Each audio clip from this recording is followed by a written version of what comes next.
You're 23 years old, alone in a foreign country where speaking your native language could mean instant death.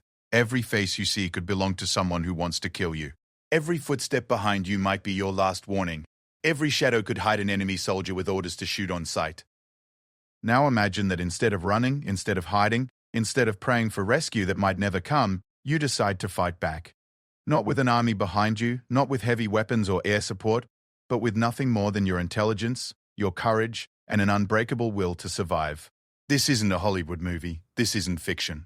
This is the true story of Lieutenant Sarah Mitchell, a communications specialist whose routine mission behind enemy lines became a deadly game of cat and mouse that would change military history forever.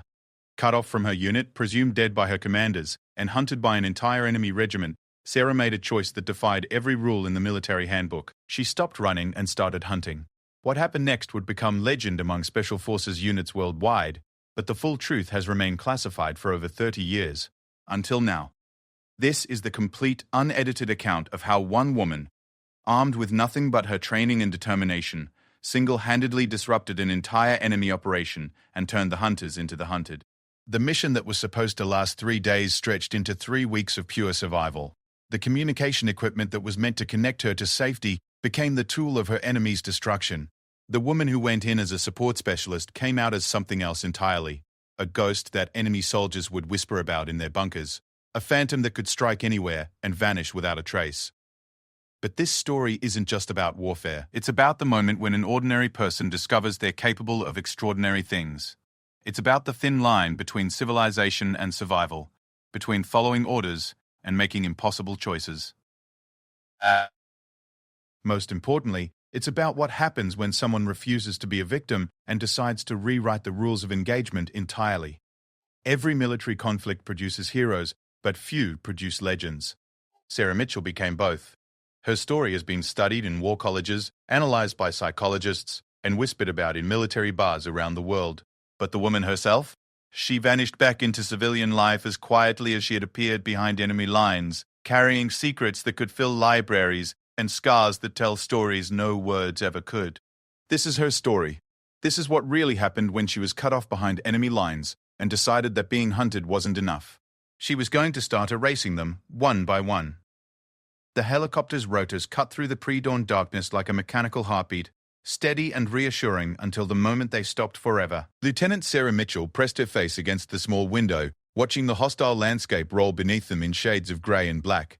The briefing had been simple. Insert behind enemy lines, establish a communication relay, gather intelligence for 72 hours, then extraction at the designated point. Standard operations for someone with her training and experience.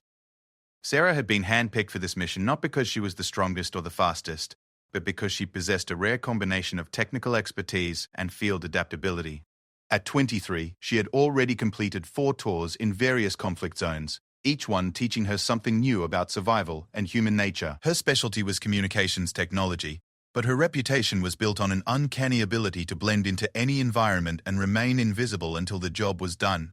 The team consisted of 5 members: Sarah as communications specialist, 2 infantry soldiers for security, a demolitions expert, and Sergeant Williams, their team leader with 15 years of combat experience.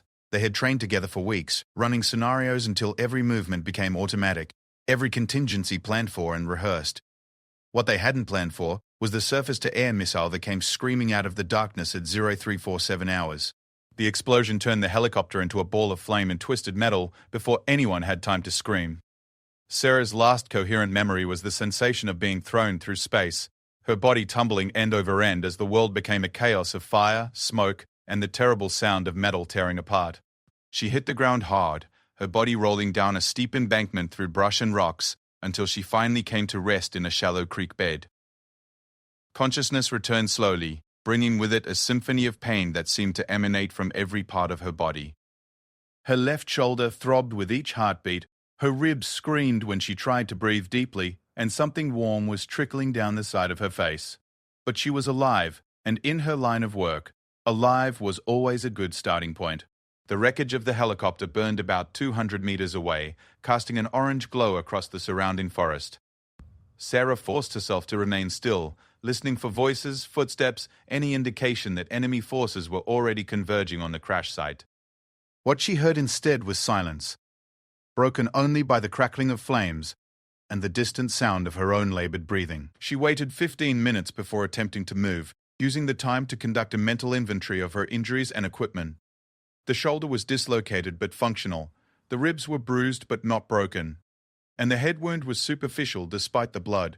Her radio was destroyed, the headset torn away during the crash, but her backup communication device had survived in its protective case. More importantly, her survival pack was still strapped to her back, containing everything she would need to stay alive in hostile territory. Moving with careful precision, Sarah extracted herself from the creek bed and began working her way toward higher ground. The crash site would draw attention soon enough, and she needed to be far away when that happened. Every step sent jolts of pain through her battered body, but pain was something she had learned to compartmentalize during her years of training. Pain was information, nothing more, and right now the information was telling her that she was hurt but operational. From a ridge overlooking the crash site, Sarah could see the full extent of the disaster. The helicopter was completely destroyed, burning so fiercely that nothing recognizable remained. There was no sign of her teammates, no movement that might indicate survivors. The realization hit her like a physical blow. She was alone, cut off behind enemy lines, with no backup, no extraction plan, and no way to contact friendly forces. The smart move would have been to find a hiding place and wait for rescue. Standard operating procedure called for isolated personnel to establish a secure position and attempt to signal for extraction. But as Sarah studied the terrain around her, she began to understand the true scope of her situation. This wasn't just enemy territory, this was the heart of their operational zone, crawling with patrols and observation posts. Any rescue attempt would be suicide for the aircrew, assuming they could even locate her position. As dawn approached, Sarah made the hardest decision of her military career. She would not wait for rescue. She would not hide and hope for the best. Instead, she would complete the mission on her own terms. The communication relay could still be established, the intelligence could still be gathered, and if she was very careful and very lucky, she might even find a way to get the information back to friendly forces. The enemy patrol found the crash site just after sunrise. Sarah watched them from concealment as they methodically searched the wreckage, photographed everything, and established a perimeter. There were 12 soldiers in the initial response team, followed by what appeared to be a technical specialist and 2 officers. They worked with professional efficiency, which told her these weren't regular infantry, but specially trained personnel. One of the officers was speaking into a radio, his voice carrying clearly in the morning air. Sarah's language training allowed her to understand most of the conversation. They were reporting the helicopter destroyed, all personnel presumed dead, wreckage being prepared for transport and analysis. No mention of survivors, no indication that they suspected anyone had escaped the crash. This gave her an unexpected advantage. The enemy believed everyone aboard the helicopter was dead, which meant they weren't actively searching for survivors. As long as she remained invisible, she could operate in their territory without triggering a manhunt. It was a small blessing, but in her current situation, she would take any advantage she could get. As the patrol finished their work and departed, Sarah began planning her next moves. The original mission called for establishing a communication relay on a hilltop approximately 10 kilometers from the insertion point. The crash had deposited her roughly 5 kilometers from that location, which meant she was actually closer to her objective than originally planned. The irony wasn't lost on her, but she was grateful for any stroke of luck, no matter how twisted. The communication relay required a clear line of sight to both friendly and enemy positions, which meant operating from exposed terrain during daylight hours. Under normal circumstances, her security team would have established a perimeter while she worked. Now she would have to provide her own security while simultaneously operating complex technical equipment. It was a nearly impossible task. But Sarah had built her career on achieving the impossible. Her first priority was medical attention. The dislocated shoulder needed to be reset, and she needed to clean and bandage her other wounds before infection could set in. Using techniques learned in survival training, she managed to pop her shoulder back into place by bracing against a tree trunk and applying steady pressure. The pain was excruciating, but the joint was functional again, which was all that mattered. The head wound required more delicate treatment. Using water from the creek and supplies from her medical kit, Sarah cleaned the gash and applied butterfly bandages to hold the edges together. It would leave a scar, but scarring was the least of her concerns at the moment. She took 2 pain pills from her kit, knowing she would need them to function effectively, but saved the rest for true emergencies. With her immediate medical needs addressed, Sarah began the methodical process of planning her operations. She would move only at night, using natural cover and avoiding all roads and trails. During daylight hours, she would remain hidden and use the time to study enemy patrol patterns and communication intercepts. The mission timeline would have to be extended, but that was unavoidable given her circumstances. Her survival pack contained enough food and water for 5 days if carefully rationed. After that, she would need to forage or risk exposure by approaching water sources that might be under observation. The climate was temperate, which meant hypothermia was unlikely, but dehydration was a real concern.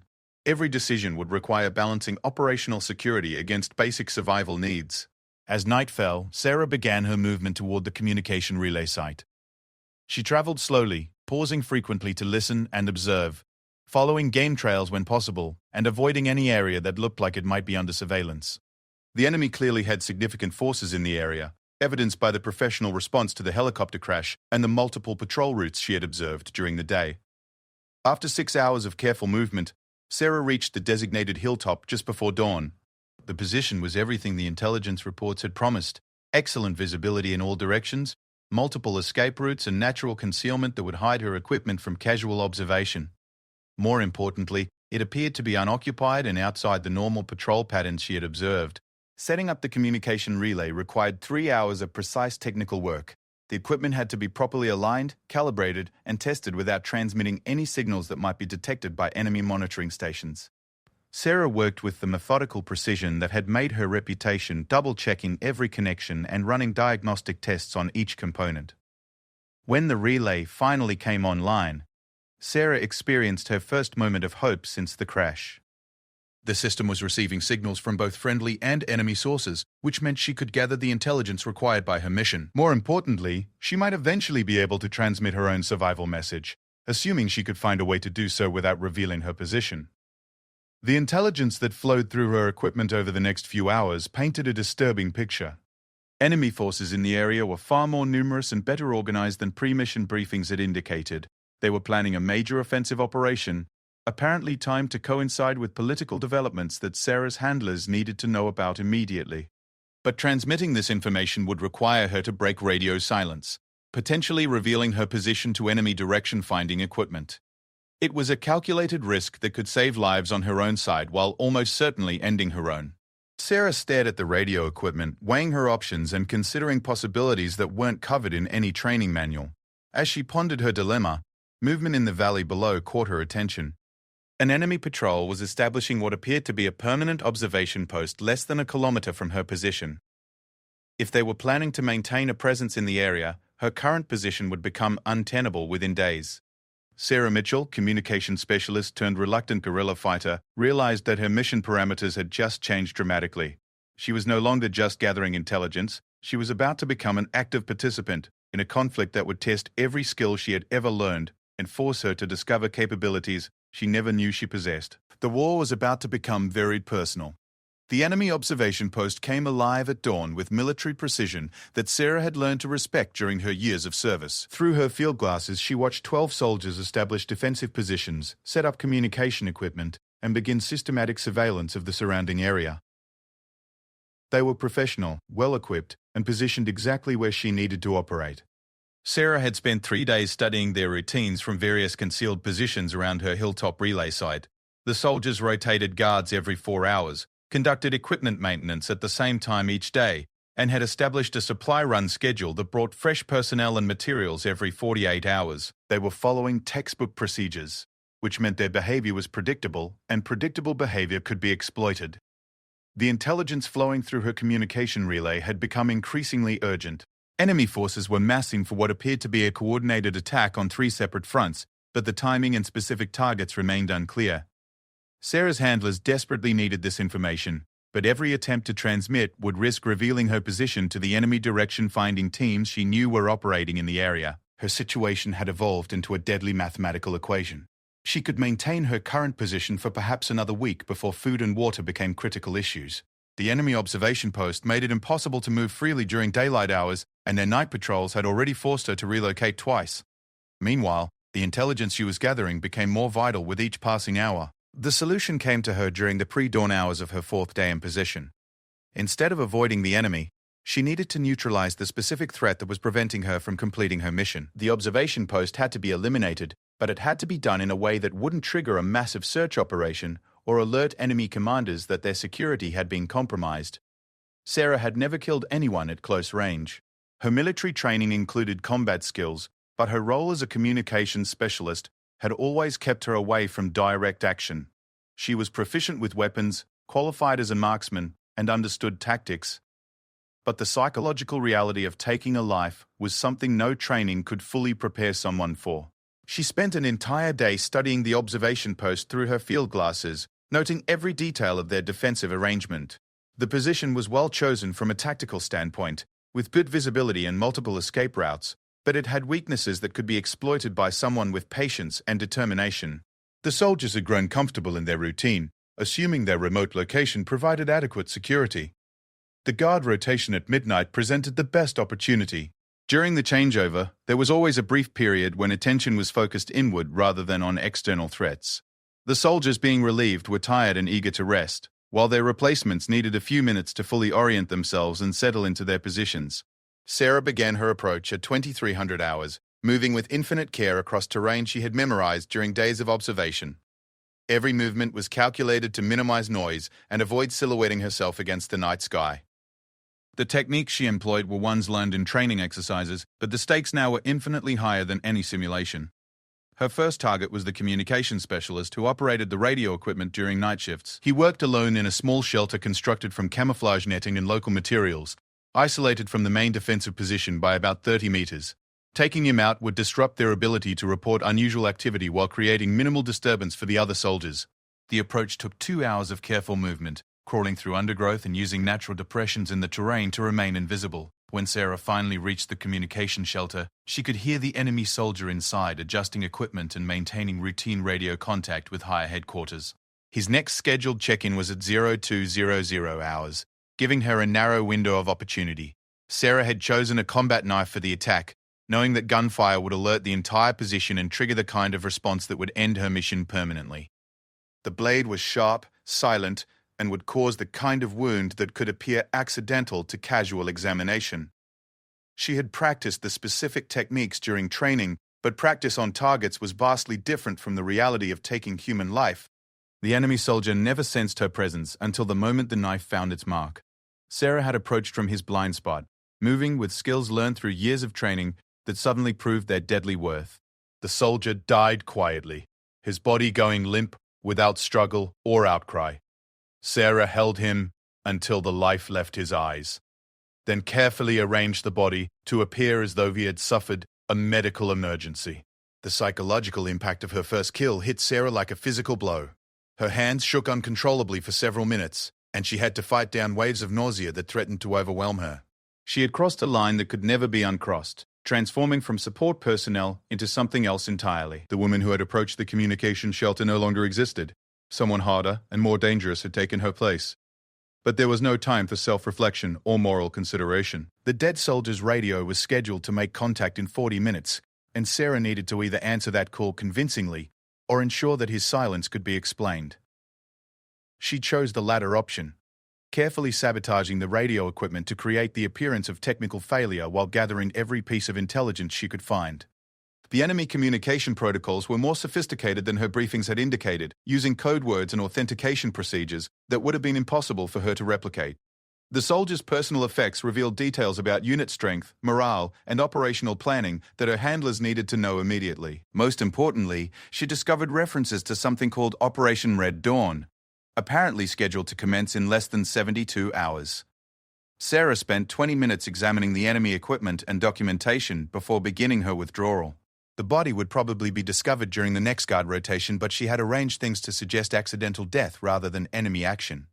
With luck, the soldiers would assume their communication specialist had suffered a heart attack or stroke, delaying any security response. Her return journey to the relay site took 3 hours, moving even more carefully than during her approach.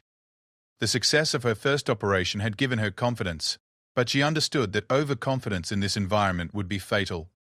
Every movement had to be deliberate, every decision carefully considered, every risk evaluated against potential benefits. Back at her hidden position, Sarah immediately began transmitting the intelligence she had gathered. The communication burst lasted less than 30 seconds, using encryption and frequency hopping techniques designed to minimize detection. But she knew that enemy monitoring stations were sophisticated enough to potentially triangulate her position. After sending the message, she began preparing to relocate once again. The response from her handlers came 6 hours later, confirming receipt of her intelligence and providing new tasking. Operation Red Dawn was apparently a significant threat that required immediate attention, and Sarah was ordered to gather additional intelligence using any means necessary. The phrase "any means necessary" carried implications that weren't explicitly stated but were clearly understood by anyone with her level of training and experience. Sarah realized that her role had fundamentally changed. She was no longer a communications specialist conducting routine intelligence gathering. She had become a one-person special operations unit, tasked with disrupting enemy activities through direct action. The transformation was both terrifying and strangely liberating, freeing her from conventional restrictions while placing enormous responsibility on her shoulders. Her second operation took place 3 nights later, targeting a supply convoy that her intercepted communications indicated would be carrying critical materials for Operation Red Dawn. The convoy consisted of 3 vehicles with minimal security, apparently relying on remote location and speed rather than defensive measures for protection. Sarah had identified a narrow canyon where the vehicles would be forced to slow down, creating an ideal ambush site. She spent 2 days preparing the ambush, studying the terrain, and constructing improvised explosive devices from materials in her demolitions kit. The explosives were designed to disable vehicles rather than cause maximum casualties, but Sarah understood that casualties were inevitable in any direct action operation. She was beyond the point of worrying about enemy lives. Her focus had narrowed to mission completion and personal survival. The convoy arrived precisely on schedule, confirming that enemy operations were being conducted with military punctuality that could be exploited. Sarah triggered the first explosive device as the lead vehicle entered the canyon, then the second and third as the remaining vehicles attempted to reverse course. All 3 vehicles were disabled within seconds, their occupants either killed in the explosions or wounded and disoriented. Sarah moved quickly to exploit the chaos, approaching the damaged vehicles to gather intelligence and eliminate any survivors who posed a threat. The soldiers in the convoy had been caught completely off guard, expecting no resistance in what they considered secure territory. Several were killed outright by the explosions, while others died from wounds or were executed by Sarah as she methodically searched their vehicles and equipment. The intelligence gathered from the convoy exceeded her expectations. She recovered detailed maps showing enemy positions, communication schedules, supply routes, and most importantly, the complete operational plan for Red Dawn. The attack was scheduled to begin in 36 hours, targeting civilian population centers in a coordinated strike designed to maximize psychological impact and destabilize the entire region. Sarah's discovery transformed her mission from intelligence gathering to active sabotage. The information had to reach her handlers immediately, and enemy preparations for Red Dawn had to be disrupted to prevent massive civilian casualties. She was no longer fighting for military advantage. She was fighting to prevent what amounted to war crimes against innocent people. The transmission of this critical intelligence required a longer communication burst than Sarah had previously risked. She knew that enemy direction-finding teams would almost certainly detect her signal and begin triangulating her position, but the intelligence was too important to delay. After sending the message, she immediately began moving to a new position. Knowing that her current location would soon be under intensive enemy surveillance, the response from her handlers was immediate and unequivocal. Operation Red Dawn had to be stopped, and Sarah was authorized to take any action necessary to prevent its execution. She was being given carte blanche to conduct offensive operations against enemy forces, transforming her from observer to active combatant with full authority to engage targets of opportunity. As Sarah established her new position, she began planning systematic operations against the enemy infrastructure supporting Red Dawn. Communication sites, supply depots, transportation networks, command posts, all were potential targets that could disrupt enemy operations if attacked with sufficient precision and timing. She was about to escalate her personal war into something that would fundamentally alter the balance of power in the entire operational area. The communications specialist who had stumbled into enemy territory was gone, replaced by something harder and more dangerous. Sarah Mitchell had learned to hunt, and she was about to demonstrate just how lethal a motivated individual could become when equipped with proper training and unlimited authorization for direct action. The enemy had made the mistake of assuming she was dead. They were about to learn the difference between dead and invisible. The first indication that something had gone catastrophically wrong with their security came when Lieutenant Colonel Volkov found his communication specialist dead in what appeared to be a technical equipment failure. The radio was fried, the backup systems were down, and the soldier showed no obvious signs of violence. Medical examination suggested heart failure, possibly brought on by stress and poor diet. But Volkov had survived 15 years of combat by trusting his instincts more than convenient explanations. 3 days later, the supply convoy disappeared completely. Search teams found the burned remains of 3 vehicles in a remote canyon, along with evidence of sophisticated explosive devices that could only have been deployed by someone with professional military training. All 12 personnel were dead, and sensitive materials related to Operation Red Dawn had been removed from the wreckage with surgical precision. Volkov stared at the intelligence reports scattered across his field desk, each one painting a picture that his superiors refused to acknowledge. Someone was operating in their secure zone. Someone with advanced training and access to military-grade equipment.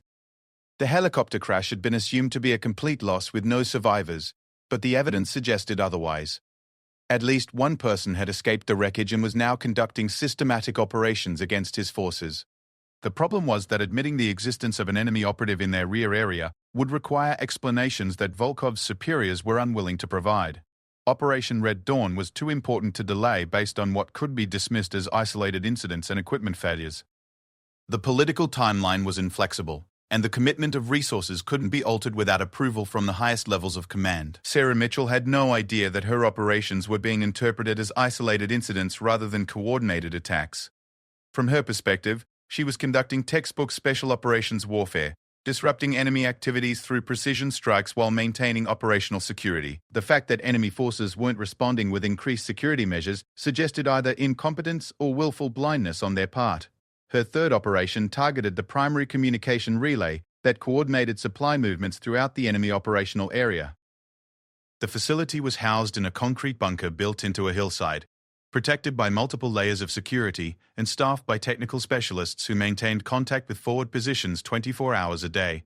Destroying the facility would blind enemy commanders for several critical hours while forcing them to rely on less secure backup systems.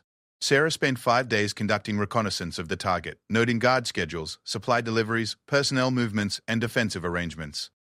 The facility was more heavily defended than her previous targets, requiring a more sophisticated approach than simple ambush tactics. She would need to penetrate multiple security perimeters, neutralize guards without triggering alarms, and destroy specific equipment while avoiding detection long enough to escape. The approach she developed relied on patience, precision, and an intimate knowledge of human psychology that she had developed during her intelligence training. Guards in static positions inevitably developed routines, and routines created vulnerabilities that could be exploited by someone with sufficient observation time and tactical creativity.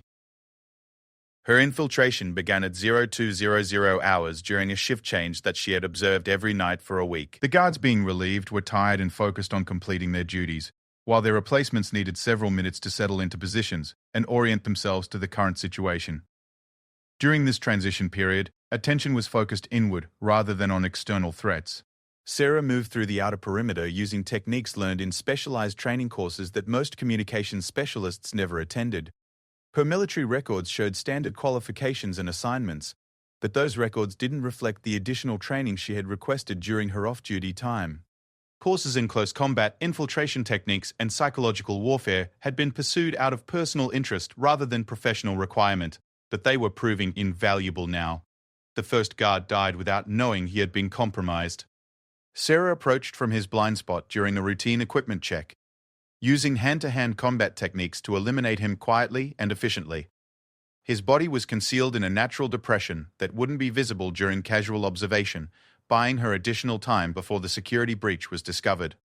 The second guard presented a more complex challenge, positioned where he could observe multiple approaches while remaining in communication with the central bunker.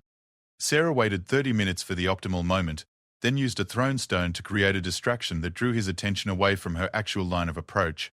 He died as quietly as his colleague, never understanding that his position had been compromised by someone who had studied his routine for days. The bunker entrance was protected by electronic security systems that Sarah had observed but not fully analyzed. Her demolitions kit included devices designed to disrupt electronic equipment, but using them would create obvious evidence of sabotage. Instead, she chose a more subtle approach, using techniques learned during her communications training to create system failures that would appear accidental. The technical equipment inside the bunker represented millions of dollars of sophisticated electronics, all of it designed to coordinate enemy operations throughout the region. Sarah could have destroyed everything with explosives, but that would have triggered immediate suspicions and massive security responses.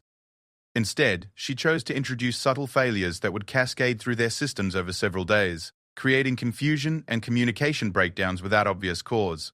Her sabotage was precisely calculated to cause maximum disruption with minimal evidence. Circuit boards were damaged in ways that would appear to be manufacturing defects.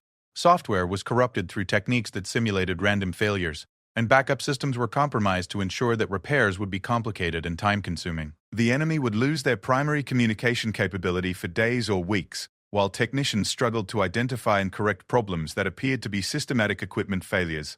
Sarah spent 40 minutes inside the bunker, working with the methodical precision that had made her reputation as a communications specialist. Every action was designed to achieve specific effects while maintaining plausible deniability, creating a situation where enemy commanders would blame their equipment rather than enemy action. When she finally withdrew from the facility, she left no trace of her presence except for the invisible damage that would soon paralyze their operations. Her extraction from the target area took 2 hours of careful movement through terrain that she had memorized during days of reconnaissance. The guards she had eliminated wouldn't be discovered until the next shift change, giving her a substantial head start before any pursuit could begin.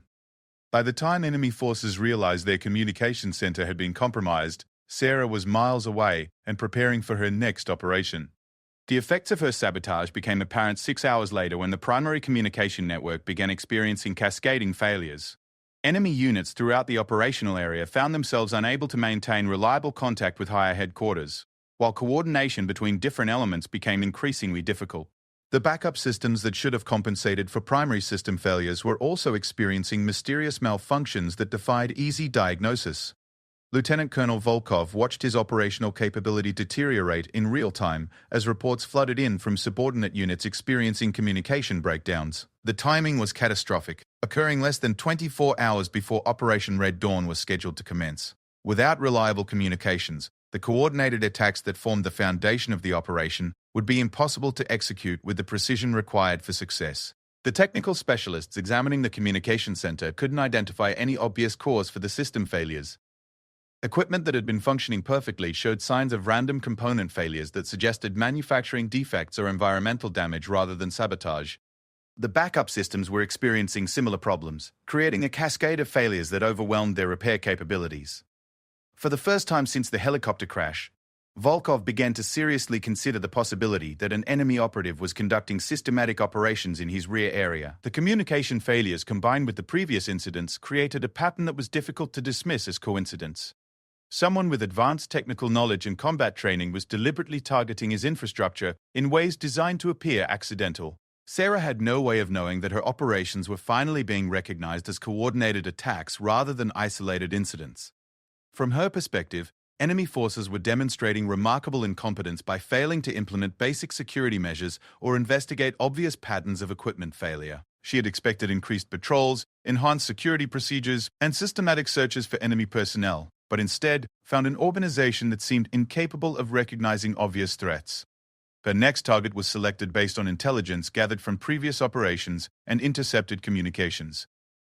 A forward ammunition depot was scheduled to receive a major resupply shipment in preparation for Red Dawn, containing specialized ordnance that would be difficult to replace if destroyed.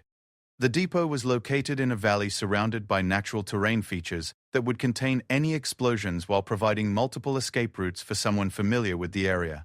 The depot was guarded by a reinforced squad of 12 soldiers equipped with automatic weapons and communication equipment that should have connected them to higher headquarters. However, Sarah's sabotage of the communication center had disrupted their ability to report unusual activity or request support, effectively isolating them in their remote position. Sarah's approach to the ammunition depot represented the culmination of everything she had learned during her previous operations.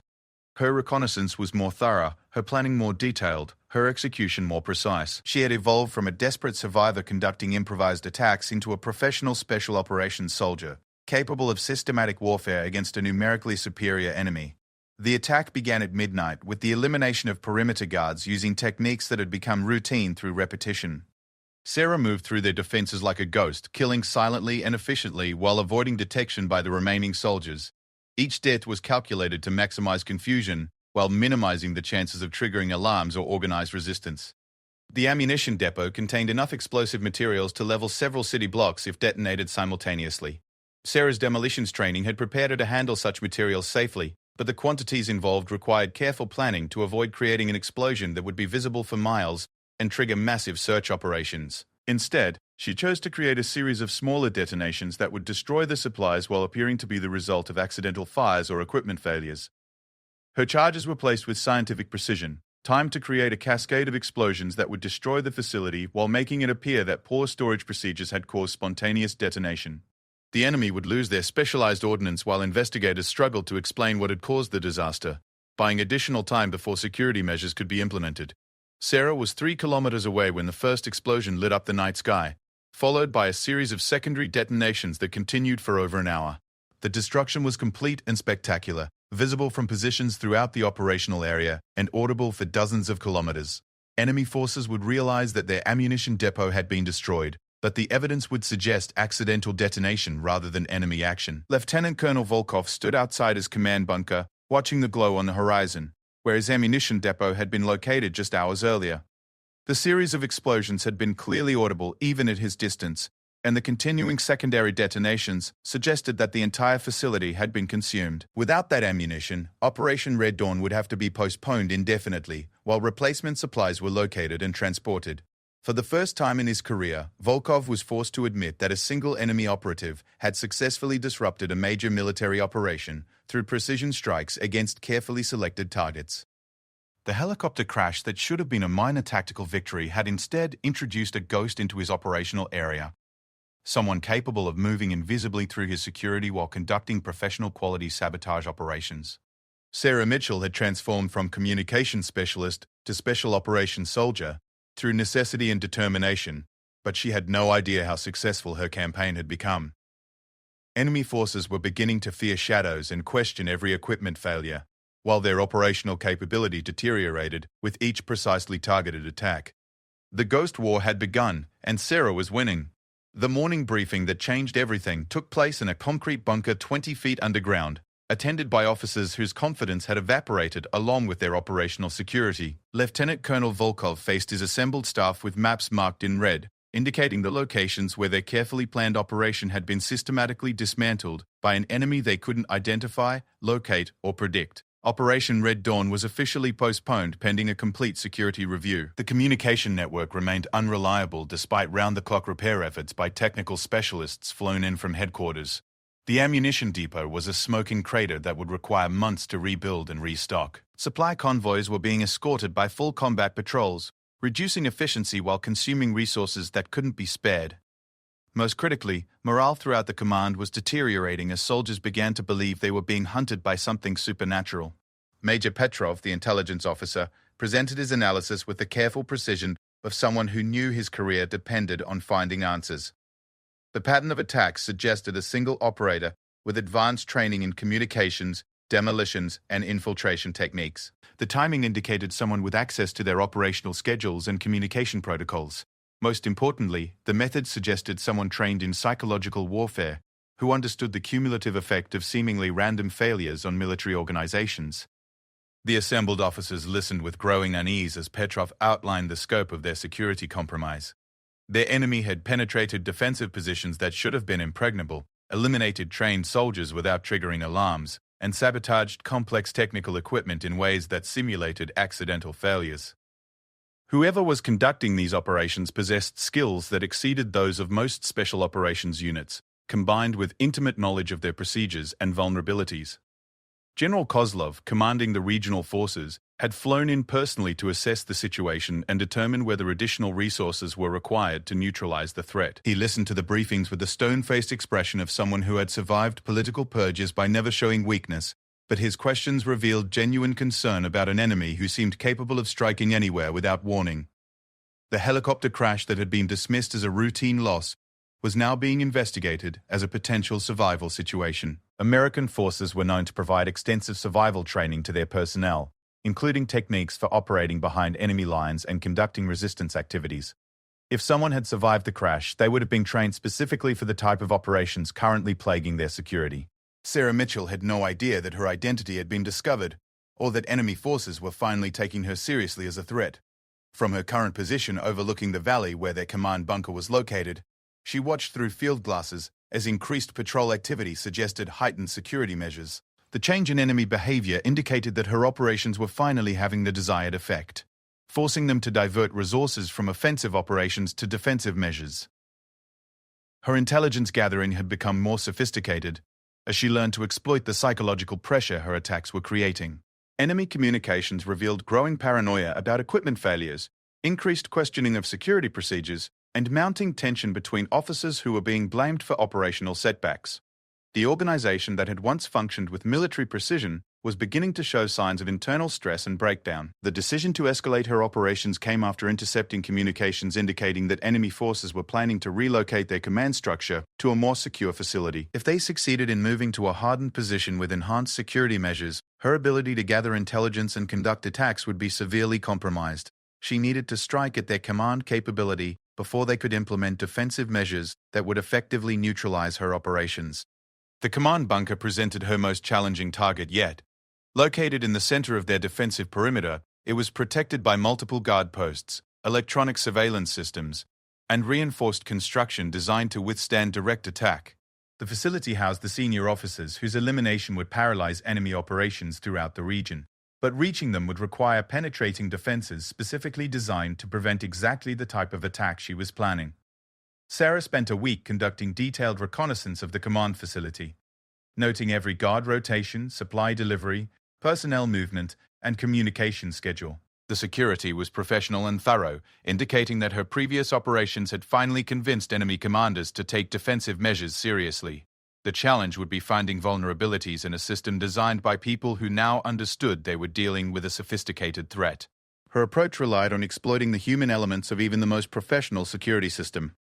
Guards who had been on heightened alert for weeks inevitably experienced fatigue that degraded their effectiveness. Officers who had been working extended hours under extreme pressure made mistakes they wouldn't normally make. Most importantly, the increased security measures had created new routines that could be observed and exploited by someone with sufficient patience and tactical creativity. The infiltration began during a shift change that occurred at 0300 hours, when the combination of darkness and human fatigue created optimal conditions for penetration. Sarah had identified a drainage system that provided access to the facility perimeter, allowing her to bypass the outer guard posts while remaining concealed from electronic surveillance. The approach required 3 hours of movement through confined spaces that tested her physical endurance and psychological resilience. Her first objective was the communication center that connected the command bunker to higher headquarters and subordinate units throughout the operational area. Destroying their communication capability would isolate the facility while preventing requests for reinforcement or evacuation. The equipment was located in a separate building, adjacent to the main bunker, protected by guards who had grown accustomed to routine security checks rather than active threats. The guards at the communication center died quietly and efficiently, eliminated by someone who had learned to kill without hesitation or remorse. Sarah had evolved from reluctant combatant to professional killer through necessity and repetition, developing skills that would have shocked the person she had been before the helicopter crash. Each death was calculated to achieve specific tactical objectives while minimizing the risk of detection or organized resistance. The communication equipment represented millions of dollars of sophisticated technology designed to coordinate military operations across hundreds of miles. Sarah's sabotage was more thorough than her previous attacks, using techniques designed to create permanent damage that would require complete system replacement rather than simple repairs. When she finished, enemy forces would be isolated from their command structure for days or weeks, while new equipment was located and installed. Her secondary objective was the intelligence center where enemy officers analyzed battlefield information and planned future operations. The facility contained detailed maps, operational plans, communication schedules, and personnel files that would provide invaluable intelligence about enemy capabilities and intentions. More importantly, destroying this information would blind their commanders while forcing them to operate without the detailed intelligence that modern military operations required. Sarah spent 2 hours in the intelligence center photographing documents with a miniature camera while simultaneously destroying critical files and database systems. The intelligence she gathered would provide her handlers with unprecedented insight into enemy operations, while the destruction would force them to operate without the detailed planning that their previous successes had required. The psychological impact on officers who discovered their life's work had been destroyed would be as valuable as the intelligence itself. Her primary objective was the elimination of senior officers whose death would paralyze enemy operations throughout the region. Lieutenant Colonel Volkov, Major Petrov, and General Kozlov were sleeping in quarters located within the main bunker, protected by multiple security layers but vulnerable to someone who had already penetrated their defenses. Killing all three would decapitate the command structure while sending a message that nowhere was safe from her reach. The bunker quarters were accessed through corridors monitored by surveillance systems that Sarah had already disabled during her initial penetration.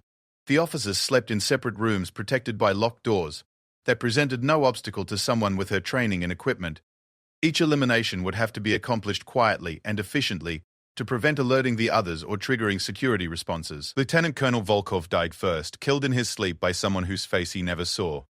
Sarah had studied his photograph for weeks, memorizing his features while planning the attack that would eliminate him as a threat to her continued operations.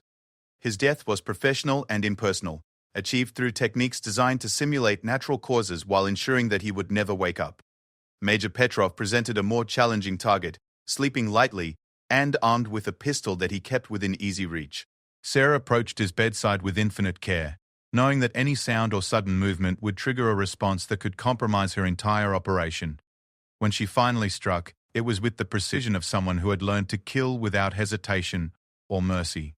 General Kozlov was her final target, the senior officer whose elimination would send shockwaves through the entire enemy command structure. His death would demonstrate that rank and position provided no protection against someone committed to systematic warfare. Sarah approached his quarters with the confidence of someone who had successfully eliminated 2 targets without detection, but also with the awareness that success had made her overconfident in previous operations. The general woke as she entered his room, years of combat experience alerting him to danger even in his sleep. The confrontation that followed tested every combat skill Sarah had learned during her transformation from communications specialist to special operations soldier. Kozlov was armed, trained, and desperate, fighting for his life against an enemy he had been hunting for weeks without success. Sarah killed him with a combination of weapons training and hand-to-hand combat techniques, but the struggle was violent enough to alert guards throughout the facility. Her escape became a running battle through corridors filled with soldiers who were finally face-to-face with the ghost who had been haunting their operations. She fought her way out of the bunker using skills she had developed through necessity and desperation, leaving behind a trail of bodies and destruction that would haunt enemy forces for years. Her extraction from the command facility required every evasion technique she had learned during weeks of operating behind enemy lines. Pursuit teams equipped with night vision and automatic weapons searched for her throughout the surrounding terrain, while aerial reconnaissance attempted to locate her through thermal imaging and other technical means. Sarah had finally revealed herself as a tangible enemy rather than mysterious equipment failures, triggering the massive security response she had avoided for so long. The discovery of 3 dead senior officers and extensive facility damage confirmed that enemy forces had been systematically attacked by a single operative over a period of weeks. The psychological impact on surviving personnel was devastating, as soldiers realized that their most secure facility had been penetrated by someone who had eliminated their commanding officers while they slept. The myth of the supernatural enemy was replaced by something worse, the knowledge that a single human being had outfought their entire organization. Lieutenant Sarah Mitchell had successfully completed the transformation from communications specialist to special operations soldier, but the cost had been enormous. She had killed dozens of enemy personnel, destroyed millions of dollars of equipment, and paralyzed military operations throughout an entire region. The woman who had crawled away from the helicopter crash no longer existed, replaced by someone harder and more dangerous than anyone could have imagined. But her war was far from over. Enemy forces were mobilizing every available resource to hunt her down, while her own handlers were demanding intelligence and sabotage operations that would require her to remain in hostile territory indefinitely. Sarah Mitchell had become the most wanted person in the entire operational area, hunted by an enemy who now understood exactly what they were dealing with. The Ghost War had evolved into something personal, and both sides were committed to fighting until only one remained standing. The manhunt began at dawn with 3,000 soldiers, 2 helicopter squadrons, and enough firepower to level a small city. Colonel Dmitry Volkov, younger brother of the slain lieutenant colonel, had assumed command with a personal vendetta that transformed a military operation into something approaching a holy war. His brother's body had been found with wounds that spoke of professional execution, killed by someone who had walked through their most secure facility like an avenging angel. Sarah Mitchell watched the massive deployment from a concealed position 5 kilometers from the command bunker she had attacked 12 hours earlier. Through her field glasses, she observed the systematic search pattern that would eventually locate her if she remained in the area. Hundreds of soldiers were moving through the terrain in coordinated sweeps, supported by aerial reconnaissance and electronic surveillance that would detect any communication equipment she attempted to use. Her situation had fundamentally changed overnight. The ghost war that had allowed her to operate invisibly was over, replaced by a conventional manhunt that would test different skills and require new survival strategies. She was no longer an unknown threat conducting mysterious sabotage operations. She was an identified enemy combatant, being hunted by overwhelming forces with unlimited resources and personal motivations for revenge. The intelligence flowing through her remaining communication equipment painted a grim picture of her tactical situation. Enemy forces had established a perimeter around the entire operational area, blocking all potential escape routes while systematically searching every concealed position that could hide a single person. Aerial patrols were maintaining continuous surveillance of roads, trails, and open terrain, while ground teams were investigating every cave, building, and natural formation that could provide shelter. More critically, enemy commanders had finally realized that their communication security had been completely compromised. All radio traffic was being conducted using new encryption protocols and frequency assignments that Sarah couldn't decode with her available equipment. The intelligence source that had been crucial to her survival was now useless, leaving her blind to enemy movements and intentions for the first time since the helicopter crash. Her food supplies had been exhausted 3 days earlier, forcing her to forage for edible plants while avoiding water sources that were certainly under observation. The physical stress of constant movement while maintaining operational security was taking a toll that she could feel in every muscle and joint. Sleep had become a luxury she couldn't afford, replaced by brief periods of rest that never exceeded 2 hours at a time. The psychological pressure was even more devastating than the physical hardship. Weeks of successful operations had given Sarah confidence in her ability to outthink and outfight enemy forces. But the massive response to her command bunker attack demonstrated capabilities she hadn't anticipated. The enemy was no longer making the mistakes that had allowed her to operate with relative impunity. They were learning from their defeats and adapting their tactics with professional competence. Her handlers had been attempting to contact her for 48 hours using emergency protocols, but Sarah couldn't risk transmitting any signal that would reveal her position to the direction-finding teams she knew were operating throughout the area. The isolation was complete and potentially permanent, cutting her off from the support structure that had sustained her operation since the beginning of her mission. Colonel Volkov had established his command post in a mobile facility that could be relocated whenever intelligence suggested Sarah might be targeting it. His staff had analyzed every attack she had conducted, identifying patterns and preferences that might predict her future actions. The professional admiration they felt for her tactical skills was tempered by personal hatred for someone who had killed their friends and comrades with clinical precision. The search teams were equipped with thermal imaging devices, motion detectors, and communication equipment that allowed real-time coordination with aerial surveillance. Each team included at least one soldier with tracking experience, supported by specialists trained in counterinsurgency operations. They were hunting her with the same methodical approach she had used against their installations, turning her own tactics against her with systematic precision. Sarah realized that conventional evasion techniques would eventually fail against the resources being deployed against her. She needed to create confusion and misdirection that would force enemy commanders to disperse their search effort while providing her with opportunities to resupply and eventually escape. The solution required her to abandon defensive operations in favor of renewed offensive action, striking back at her pursuers in ways they wouldn't anticipate. Her first target was a fuel depot that supplied the helicopters conducting aerial reconnaissance. Destroying their aviation fuel would ground the aircraft that posed the greatest threat to her mobility, while creating a spectacular explosion that would draw attention away from her actual position. The depot was lightly defended because enemy commanders assumed she was focused on evasion rather than continued attacks. The approach to the fuel depot required Sarah to move through terrain being actively searched by multiple teams, using every concealment technique she had learned during weeks of operating behind enemy lines. Her movement was calculated to avoid the search patterns she had observed, staying ahead of the sweep teams while approaching her target from an unexpected direction. The guards at the fuel depot were alert but not expecting an attack from someone they believed was focused on escape rather than continued operations. Sarah eliminated them with the quiet efficiency that had become her trademark, using techniques refined through weeks of practice against similar targets. Their bodies were concealed in positions where they wouldn't be discovered until after her attack was complete. The fuel depot contained thousands of gallons of aviation gasoline stored in tanks connected by a distribution system that could be exploited to create maximum destruction.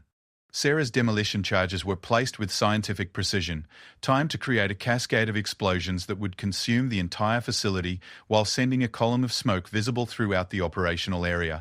She was 2 kilometers away when the fuel depot erupted in a fireball that could be seen from space, followed by secondary explosions that continued for over an hour. The destruction was complete and spectacular, eliminating the aviation fuel that supported aerial reconnaissance while creating a massive distraction that would draw search teams from throughout the area. More importantly, the attack demonstrated that Sarah was still capable of offensive operations despite being hunted by overwhelming forces. Colonel Volkov received the report of the fuel depot attack with a mixture of rage and grudging respect. The woman he was hunting had just demonstrated that she remained dangerous despite being surrounded by thousands of soldiers actively searching for her. The attack had been precisely timed to occur when search teams were concentrated in areas far from the depot, suggesting that she had been observing their operations and waiting for the optimal moment to strike. The response was immediate and massive. Every available unit was redirected to the area around the destroyed fuel depot, while aerial patrols were grounded pending emergency resupply of aviation fuel from distant bases.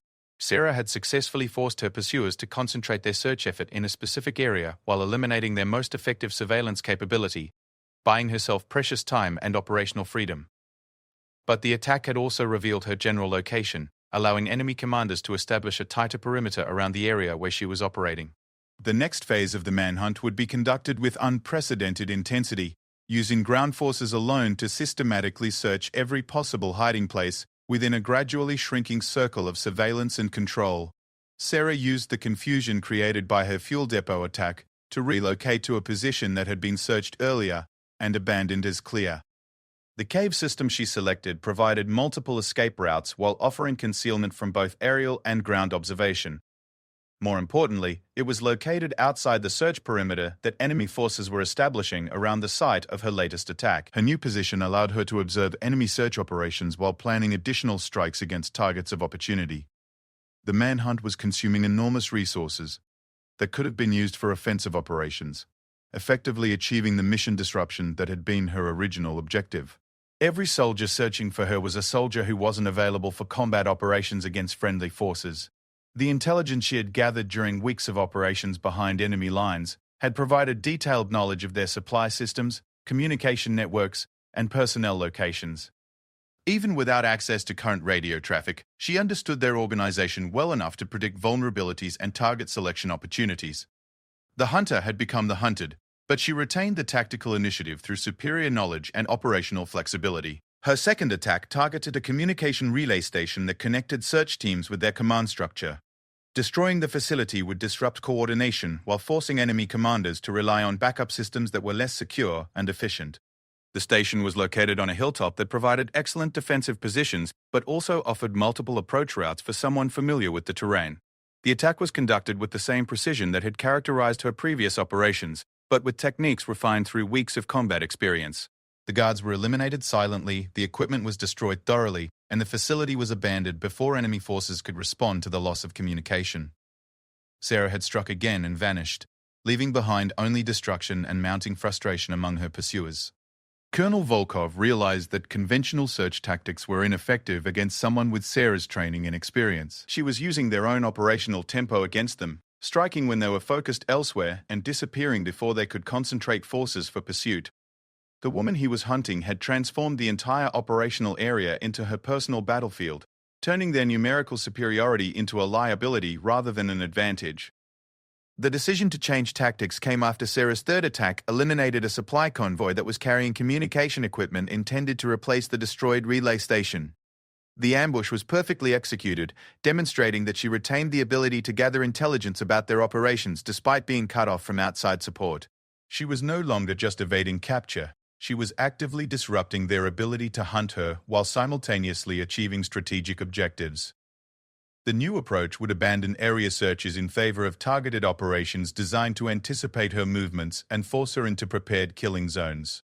Counterinsurgency specialists were flown in to analyze her operational patterns and predict future targets, while special operations units were positioned to respond immediately when she revealed herself through attacks. Sarah sensed the change in enemy tactics through careful observation of their deployment patterns and communication discipline. The random search operations had been replaced by more purposeful movements that suggested they were attempting to predict and intercept her operations. The manhunt was evolving into something more sophisticated and dangerous, requiring her to adapt her own tactics or risk being caught in carefully prepared traps. Her final operation was designed to achieve strategic objectives while creating the confusion necessary for her ultimate escape from the operational area. The target was a command center that coordinated all enemy activities throughout the region, housed in a facility that represented their most important strategic asset. Destroying it would paralyze their operations for weeks while demonstrating that nowhere was safe from her reach.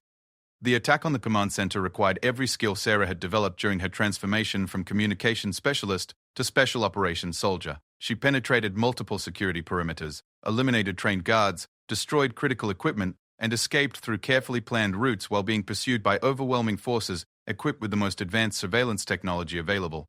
The destruction of the command center marked the end of Sarah Mitchell's ghost war behind enemy lines. She had achieved objectives that would have required an entire special operations unit, disrupting enemy activities throughout the region while surviving longer than anyone had believed possible. The woman who had crawled away from a helicopter crash had become a legend that enemy soldiers would discuss in whispers for decades to come. Her extraction from the operational area required one final demonstration of the skills that had kept her alive for weeks in hostile territory. Moving only at night, avoiding all roads and trails, living off the land while staying ahead of pursuit teams that never stopped searching, Sarah Mitchell finally reached friendly lines after an odyssey that had transformed her from support personnel into one of the most successful special operations soldiers in military history. The debriefing that followed her return would remain classified for 30 years, but the intelligence she provided and the operations she had conducted would influence military training and tactics for generations. Sarah Mitchell had proven that a single motivated individual with proper training could achieve objectives that conventional wisdom considered impossible, rewriting the textbooks on special operations warfare in the process. She had been cut off behind enemy lines and told to survive. Instead, she had chosen to fight, and her war had changed everything.